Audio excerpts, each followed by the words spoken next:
Now I talk about the downfall of America economically, but we're falling socially and we're falling hard. And just over the last few days, I watched a few videos of just heinous crimes and just stuff that is nonsense. And some of this stuff is strictly for YouTube to do pranks, to get as many views as you can. And it just shows you that America is in the downfall. Now, I've lived in a few cities here on the East Coast, and New York City was one of them. And you can go anywhere in New York City, and you'll see some mentally disturbed homeless person just walking about. And a lot of times I would look and see what other people were looking at. I would observe how other people were behaving around these mentally disturbed individuals, especially when it came to tourists from overseas. And tourists from all around the world used to come to America and look at America in awe. They would come and look at America and be like, wow, I wish our country was like this. Look how great this country is. Look how great the economy is booming. Look at the infrastructure. Look how great it is. And that idea has probably waned in the last 20 years. And I believe when international tourists, when they come here and they see America,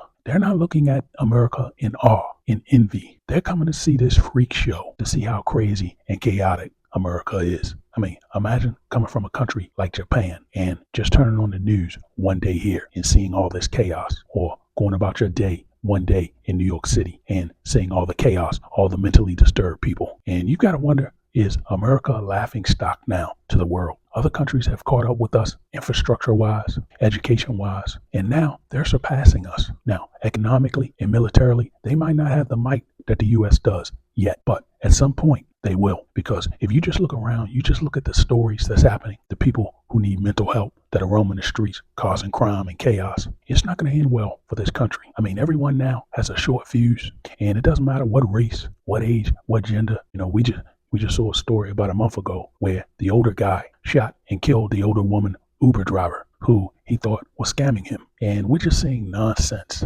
like that that's happening at a record pace across this country. And at this point, the jails and the prisons, they've got to be filling up. I mean, at this point, we're going to have more people in jails and prison than we do in college. And we're going to end up being in a bad spot here in America, because if we have a population that's uneducated, well, that population is going to create more crime. They're going to be addicted to drugs, and they're going to be dependent on the government. And that balance is shifting pretty quickly of who's educated versus who's not educated. We're in the beginning stages of the movie Idiocracy. And if you've ever watched that movie, in that movie, there were no drugs and there was no alcohol. And imagine putting that into the mix of that movie. That's where America is headed. And we've got to get the people help, drug addiction help, alcoholism, mental help. But the government is spending money on bombs, on missiles, and the population continues to be neglected. And at some point, it's going to be too late. It may already be too late. Now, if you like this type of content, please like and subscribe. Thanks for watching.